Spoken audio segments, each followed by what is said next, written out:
I'm Phil Wilson from Minnov8, and we're out and about doing another interview for the upcoming Mima Summit, which happens on October 5th. Be sure to get to Mima+Summit.org and get registered for the event. It's going to be great. And videographer Brian Stemler and I are here for this interview. And Brian, I guess the topic is analytics, and I'm not really sure here in Mendota Heights if we're going to find somebody to talk about analytics. You know, it would be nice. You wouldn't by any chance know anything about analytics, would you? Actually, I do. We're here with Jennifer Veesenmeyer, and Jennifer is doing a session at the upcoming Mima Summit on October 5th, and we hope you can join us for that. And Jennifer has agreed to join us on this beautiful, bright, sunny day to talk a little bit about analytics and interactive marketing. And Jennifer, let's start first by tell us a little bit about yourself and your company. Okay. I work for Strategent, which is a web analytics consulting firm. They're out of Chicago, but I'm here in Minneapolis. I'm a consultant for them. I spend half my time consulting with our key accounts and then managing a team of analysts. On the consulting side, I'm a strategy consultant, which means I work with companies, usually Fortune 1000 companies, and help them understand how they can leverage analytics. So how you can use it for a competitive advantage way before you get to what tool and what reports and all of that kind of stuff. And that's really what you're going to be focusing on in this session, is more the strategy concept of analytics. It is. Tell us, who are the companies that are going to be represented and what challenges are they going to address? Yeah. So we have 3 panelists that Mima has brought in for this panel. The first one is from Motorola, Jason Rapps on the B2B side, and he's going to be talking about how to really gain traction with analytics. So how do you get the company excited about it? How do you get them to start making those initial investments?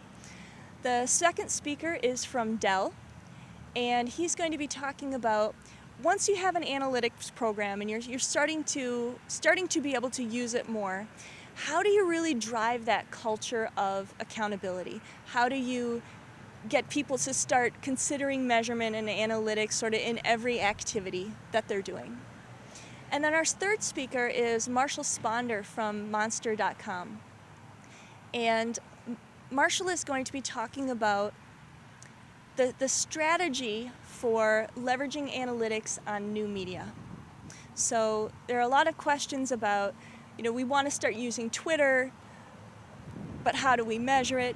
And Marshall's not going to talk about the specifics of how to measure Twitter or how to measure Facebook, because that's more tactical. What he's going to talk about is whenever any new technology comes up, something that people haven't worked with before. Right. What is the process that you go through to figure out what it is that you should be measuring and how you should, and what tools that you might use, how you even find tools for that. In the marketing world, we tend to find ourselves surrounded by creatives, people that don't really want to, burn in and drill down into numbers. How do you make analytics a more appealing craft for marketers that are out there, looking for success for themselves, for their clients, Yep. for their companies? Yep. I think there are 2 pieces to it. The most obvious one actually is the reports. So I teach a day-long workshop across the country called Pimp Your Reports. Okay, great. And we do talk about how to make your reports more attractive, and we use graphic design principles. Right. All of those things that make the creatives more comfortable with what they're looking at. The more important piece of it is starting to understand how you can use analytics. So getting past visits and page views, which honestly is not very interesting to very many companies, and you start saying, how can we use analytics? Maybe we want to use it to make better decisions. Maybe we want to use it to improve the effectiveness of our campaigns, to inform our new design. Those are the things that once we talk to creative people, that gets them excited. Okay. So I know you're working on a redesign right now. Is there anything that I could tell you from the way people are using your current site that would be valuable as you're trying to plan out how you want to do the next one? I've been in a lot of meetings though where we argue over and over again about whether we should make this shade of blue, or it needs to be a little darker, or maybe it needs to be green. Right. But one of the things that we can do with analytics, the testing in particular, is to end those conversations. Let's pick 3 that we think look good. Everybody in the room can agree that these 3 look pretty good. Mm-hmm. Let's put them out there and see which customers like best. Is there anything that you found yourself personally in exploring the social media analytics side that you're willing to share with us? Some sort of truth that you've discovered as compared to mainline web analytics? Yeah. I guess the first question I always ask when I'm working with clients and we're doing like KPI definition or key performance indicators. Right. One of the first questions I ask is, what is your goal? Right. Because whatever the KPIs are, they're always related to your goal. Are you achieving your goal? How can you more effectively achieve your goal? They're not about the tactic. So was this a good email? Because how do we measure emails? Right. What are good metrics for email?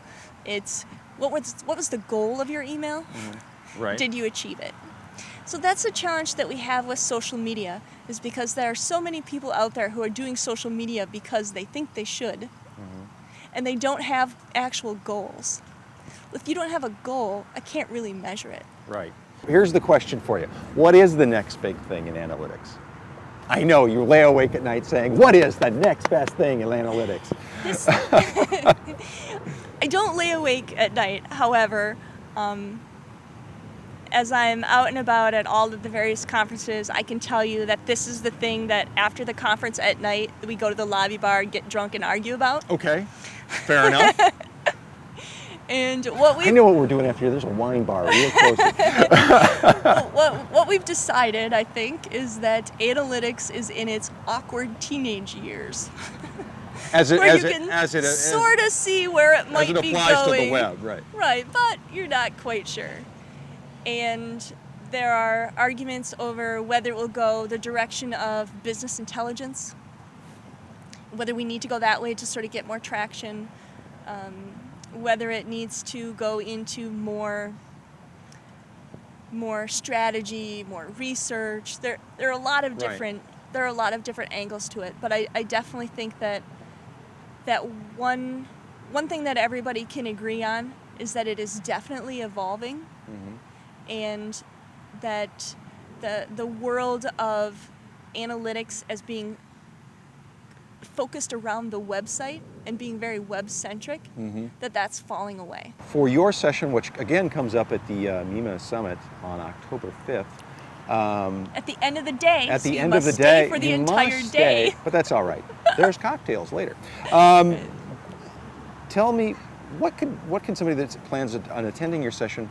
Again, it's in the strategy track. Yes. What can they do to sort of be prepared for it? I mean, are there references that you would encourage people to take a look at as they get ready for the summit that would help them really get more out of what you're presenting? There are some sources that I recommend when people say, "Hey, I'm interested in analytics." Great. Except I'm a marketing person. I'm right. not one of you techie people. So. One of the places that I would highly recommend to get started would be Avinash Kaushik's blog. Okay. And he is the author of Web Analytics in an Hour a Day. I think that's it. And he's coming out with a new book too. And I think the reason why marketers, particularly his messages, resonate with him mm-hmm. is that he's not coming from the web analytics perspective. Well, listen, thank you very much for taking a little time out of what started out as a very sunny afternoon. And we've been talking about this. I've been getting my geek on with Jennifer right to the cloud cover. So once again, I want to encourage you to join Jennifer for her session at the Mima Summit, which comes up on October 5th. Go ahead and get registered by going to mimasummit.org and get all taken care of. Thank you very much, Jennifer. It's been wonderful. I enjoy it very much. In fact, we'll probably talk about this more when the camera goes off.